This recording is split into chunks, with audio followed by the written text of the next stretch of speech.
extra comfy bed, plush amenities, personalized welcome note, well-stocked minibar and snacks, cute and useful in-house toiletries, extra speedy room service and the luxury of not having to sign for it. Location was in a quiet and discreet neighborhood, 3 minutes walk from Harrods. Can't find fault. Entry-level room, double, 1 pax, relatively small but well designed, not too many niggles. If I were to suggest improvements, maybe a dimmer switch for the bathroom. A friendly welcome made us feel at home. The staff were excellent in all respects throughout our stay. The room was small but perfectly formed and everything worked the way it should.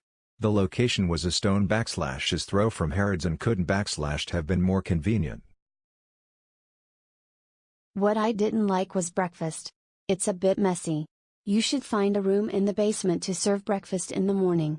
The sitting rooms are too small and get quickly crowded, the sofas are a bit uncomfortable to eat. The rooms are also too small for having breakfast. A friendly welcome made us feel at home. The staff were excellent in all respects throughout our stay.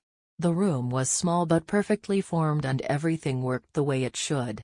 The location was a stone/his throw from Harrods and couldn't have been more convenient. The suite, number 8, probably should not have been built with its orientation overlooking a parking lot, especially one where Lamborghini drivers rev their engines at all hours and we could hear clearly conversations among those in the parking lot.